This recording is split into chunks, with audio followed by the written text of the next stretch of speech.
अल्हम्दुलिल्लाह नहमदुहु व नस्तईनुहु व नस्तगफिरुहु व नु'मिनु बिही व नतवक्कलु अलैहि व नऊज़ु बिल्लाहि मिन शुरूरि अनफुसिना व मिन सय्यिआति अअमालिना मन यहदिहिल्लाहु फला मुदिल्ल लहु व मन युद्लिलहु फला हादिय लहु व अशहदु अन ला इलाहा इल्लल्लाहु वहदहु ला शरीका लहु वअशहदु अन्न सय्यदना व नबिय्यना व मौलाना मुहम्मदन अब्दुहु व रसूलुहु अरसलहु अल्लाहु तआला इला काफ़्फ़तिल लिन्नासि बशीरन व नज़ीरा व दाइयन इलल्लाहि बिइज़्निहि व सिराजन मुनीरा सल्लल्लाहु तआला अलैहि व अला आलिहि व अस्हाबिहि व अज़वाजिहि व ज़ुर्रिय्यतिहि व अहलि बैतिहि वताअतिह अजमाईन अम्मा बाद फ़क़द क़ाल अल्लाहु तबारक व तआला फ़िल क़ुरआनिल मजीद वल फ़ुरक़ानिल हमीद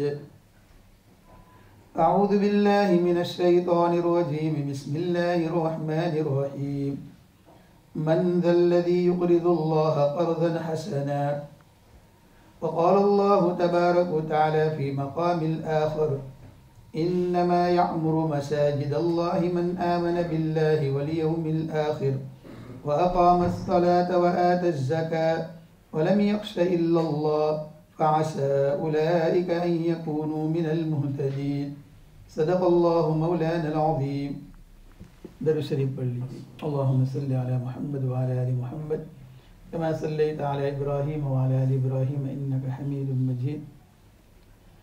बुज़ुर्गान मुहतरम, अल्लाह तबारक व तआला का ये बड़ा करम और एहसान और फजल है कि उस करीम ज़ात ने मुझे और आपको दीन का हम फरीदा नमाज जुमा अदा करने के लिए यहाँ जमा फरमाया। हम दुआ करते हैं कि अल्लाह तबारक व तआला हमारी इस नमाज जुमा को और हमारी इस हाज़री को अपनी बारगाह में कबूल और मंजूर फरमाकर उसे हम सब के लिए दुनिया और आखिरत में नजात और हिदायत का ज़रिया बना दे, आमीन। गुज़िश्ता जुमा में अर्ज़ किया था कि अल्लाह तबारक व तआला ने दुनिया में कुछ लोगों को अमीर बनाया है, मालदार, और कुछ लोगों को गरीब बनाया है। और ये अल्लाह तबारक व तआला की तक़सीम है, ये अल्लाह की तरफ से है। माल और दौलत अगर अल्लाह तबारक व तआला के रास्ते में खर्च होता है तो ये बहुत बड़ी नेमत है अल्लाह की तरफ से। और वो माल कि जो अल्लाह तबारक व तआला के रास्ते में खर्च न हो और अपनी ऐश और अय्याशी पर खर्च होता है, तो जो जो चीज़ें ज़रूरत से ज़्यादा खर्च होती है उसके बारे में क़यामत के दिन पूछ होगी। इसीलिए रिवायतों में आता है कि 5 सवाल का जवाब जब तक क़यामत में आदमी न दे दे उस वक़्त तक उसके कदम वहाँ से नहीं हिलेंगे। उसमें एक वो भी है कि एक आदमी को लाया जाएगा कि तुमने माल कहाँ से कमाया और कहाँ खर्च किया। तो मालूम हुआ कि कमाना भी जो है शरीयत ने एक हद रखी है कि हलाल तरीके से माल कमाओ और हलाल और अच्छी जगह के ऊपर उसे खर्च करो। तो दोनों सवाल होंगे, कमाने का भी और खर्च करने का भी। लेकिन रिवायतों के अंदर आता है कि बेहतरीन माल वो है जो अल्लाह के रास्ते में खर्च हो।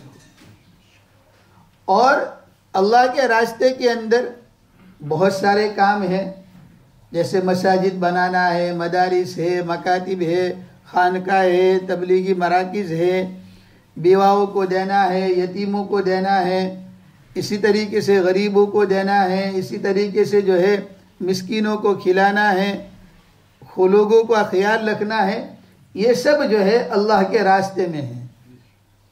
ये सब माल जो आदमी खर्च करता है और उस पर अल्लाह तबारक व तआला की तरफ से बड़े बड़े अजर है। जैसे रिवायतों में आता है, अल्लाह के नबी इरशाद फरमाते हैं कि जो आदमी अल्लाह तबारक व तआला का घर बनाता है दुनिया में, अल्लाह उसके लिए जन्नत में महल बनाता है।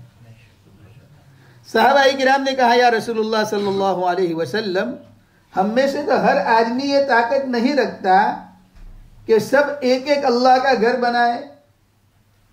तो अल्लाह के नबी ने इरशाद फरमाया कि ये सवाब अल्लाह ताला उसको भी अता करते हैं। आपने देखा होगा टीटर, जिसको हम बटेरा भी कहते हैं, और यहाँ पर भी मिल जाते हैं, हम लोग खाते भी हैं बहुत सारे लोग। तो कहा कि वो जो परिंदा है छोटा सा, उस परिंदे की जो रहने की जगह है, उस जगह के बराबर भी अगर कोई आदमी अल्लाह का घर दुनिया में बनाएगा, अल्लाह उसके लिए जन्नत में महल बना देंगे।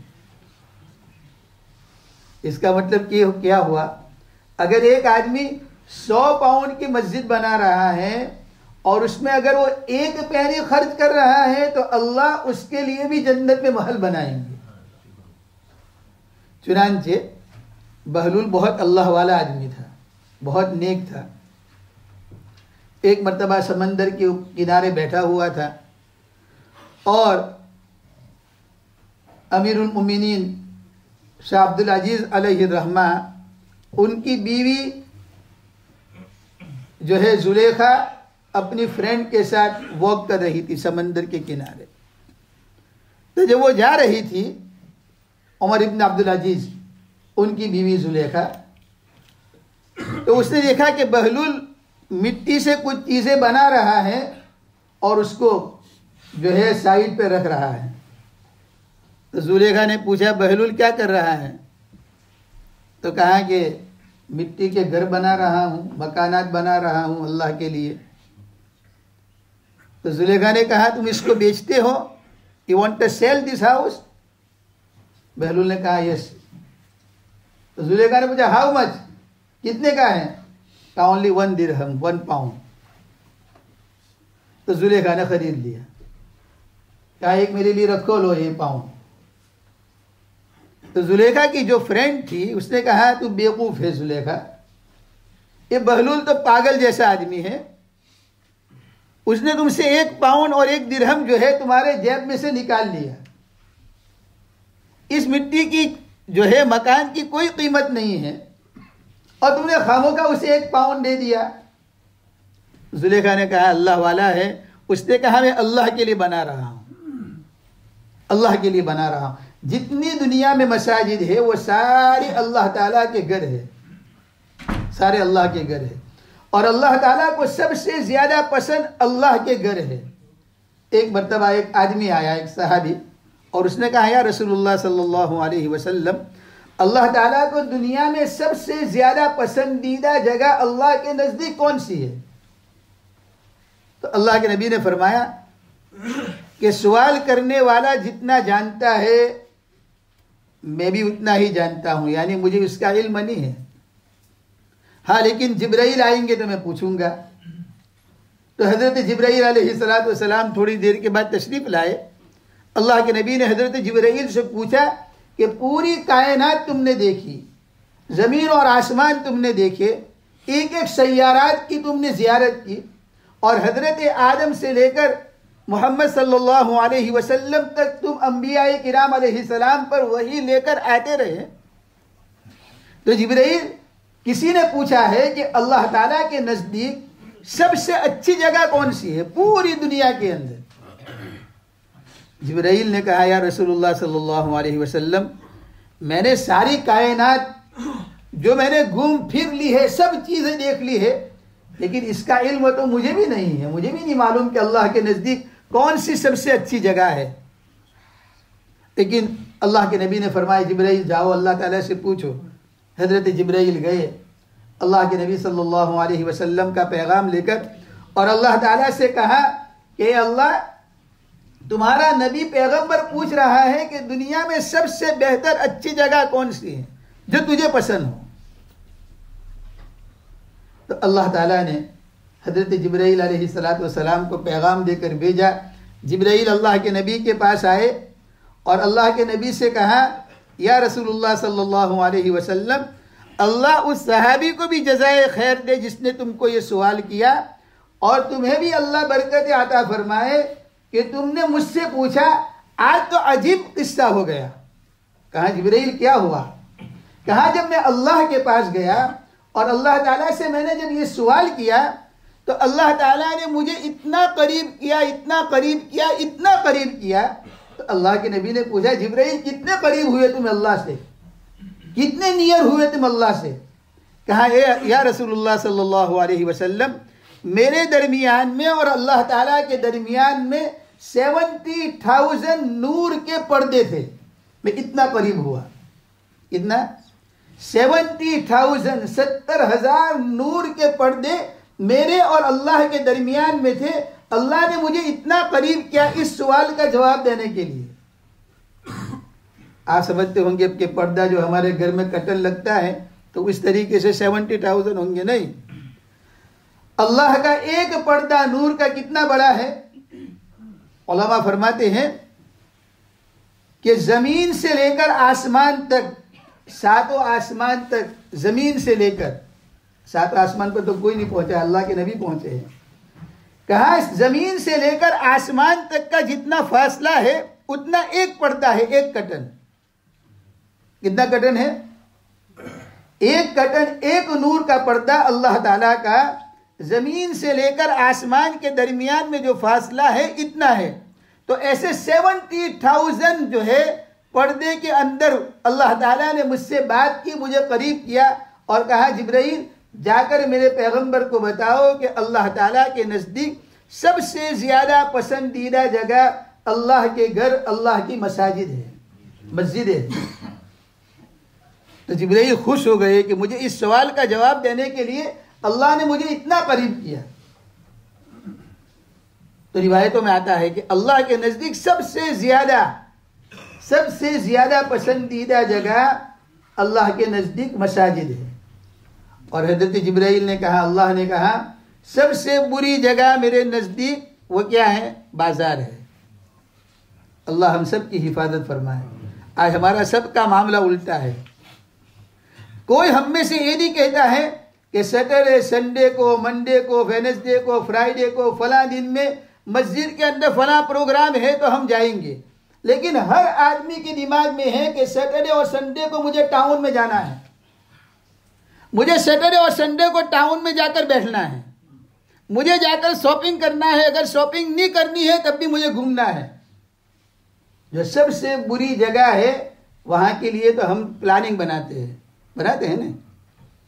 और मस्जिद के लिए कोई प्लान बनाता है कि आज मस्जिद के अंदर तालीम होगी मैं बैठूंगा? कोई बनाता नहीं है।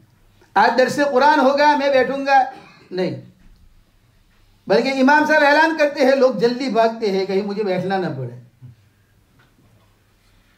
और बाजार के अंदर हमारी आदत पड़ी हुई है, मर्दों की, औरतों की, बच्चों को हम बचपन से सिखाते हैं सैटरडे संडे छुट्टी है चलो टाउन के अंदर, कोई काम नहीं है। औरतों को हम सिखाते हैं, मर्द लेकर जाता है चलो घूमने के लिए। और अल्लाह के नबी फरमाते हैं सबसे बुरी जगह है कौन सी? बाजार। और सबसे अच्छी जगह मसाजिद। तो जुलेखा ने कहा, उसने कहा अल्लाह का घर बना रहा हूं तो इसलिए मैंने खरीद लिया। थोड़ी देर के बाद जुलेखा का वक्त खत्म हुआ। खलीफा वक्त अमीरुल मोमिनीन उमर इब्न अब्दुल अजीज अलैहि रहमा वहां से गुजरे, देखा कि बहलूल कुछ कर रहा है। कहा क्या कर रहा है? तो कहा बस घर बनाता हूं। कहा बेचता है उसको? कहा बेचता हूं। क्या कीमत है? कहा 1 पाउंड 1 दिरहम। तो अमीरुल मोमिनीन ने देखा, उनके वजीरों ने कहा हजरत चलो आगे, ये बहलूल तो ऐसा करता ही रहता है, कुछ ना कुछ नए नए का। नहीं खरीदा, चले गए। रात को उमर इब्न अब्दुल अजीज सो गए तो ख्वाब में देखता है कि जन्नत है और जन्नत के अंदर ये खूबसूरत सफ़ेद मोतियों का एक महल है और उस पर लिखा है कि ये महल जुलेखा का है, अमीरुल मोमिनीन उमर इब्न अब्दुल अजीज की बीवी का ये महल है। तो उमर इब्न अब्दुल अजीज ने कहा चलो मैं जाकर देखूं, इतना बेहतरीन महल मेरी बीवी के लिए। गए तो फरिश्तों ने कहा, सिक्योरिटी गार्ड ने, सॉरी तुम अंदर नहीं जा सकते। कहा क्यों? कहा तो मेरी बीवी का महल है। कहा तेरी बीवी वगैरह सब दुनिया में चलता है, तो अमीरुल मोमिनीन है तो सब दुनिया में है, आखिरत में नहीं। अल्लाह ताला ने 3 दुनिया कायम की है। ये दुनिया एक आलम बरज़ख, एक आलम आखिरत। हर एक की ज़िंदगी, हर एक के मामलात अलग है। हमने इस दुनिया को देखा तो हमारे सामने ये नक्शा है। कब्र के अंदर ये नक्शा नहीं होगा, कब्र में नहीं होगा। आलम बरज़ख कब्र की ज़िंदगी है, वहाँ अलग नक्शा। आलम आखिरत उसको हम यहाँ पर कयास नहीं कर सकते, वो अलग, हमारा दिमाग वहाँ तक नहीं पहुँच सकता। तो कहा ये सब छोड़ो, तो अंदर नहीं जा सकते। और आँख खुल गई, बहुत परेशान हुआ। और परेशान होने के बाद उसने कहा कि असल में कल बहलूल से जो है उसने 1 पाउंड के अंदर जुलेखा को कहा कि मैंने रात में ख्वाब देखा और ख्वाब में देखता हूँ तेरे लिए बेहतरीन महल है जन्नत में मोतियों का, और मैं अंदर नहीं जा सका। जुलेखा ने कहा तू रह गया, मैं जन्नत कमा गई। बहलूल ने जो है कल 1 पाउंड में और 1 दिरहम में जो मकान उसने कहा मैं बेचता हूँ, अल्लाह के लिए बनाता हूँ, तो मैंने ख़रीद लिया, अल्लाह ने मुझे जन्नत में महल दे दिया। तो मेरे अब्दुल अजीज़ अमीरुल मोमिनीन है, बहुत दुख हुआ उसे। तो जल्दी जल्दी गए दरिया के किनारे के ऊपर और जाकर देखा कि बहलूल वही कर रहा है। पूछा बहलूल क्या करता है? कहा बस अल्लाह के लिए घर बना रहा हूँ। कहा बेचते हो? कहा हाँ। कितने? कहा 100 पाउंड का। तो कहा 100 पाउंड का? कहा कल तो कह रहा था कि 1 पाउंड का, आज कहता है 100 पाउंड। तो कहा कल बगैर देखे सौदा किया था, आज देखकर सौदा कर रहे हो। उसको कश हो गया, अल्लाह ने उसको इल्हाम कर दिया कि उसने जन्नत देख के अंदर जो है अपनी बीवी का महल देख लिया। तो अर्ज कर रहा था कि अल्लाह तबारक व तआला जो माल देता है, वो माल अल्लाह के रास्ते में आदमी खर्च करता है तो अल्लाह ताला उसे जन्नत में महल अता फरमाते हैं। दुनिया में किसी जगह पे आपको 1 pound, 2 pound, 5 pound, 100 pound, 50 pound में एक ज़मीन का टुकड़ा नहीं मिलेगा, नहीं मिलेगा। लेकिन अल्लाह ताला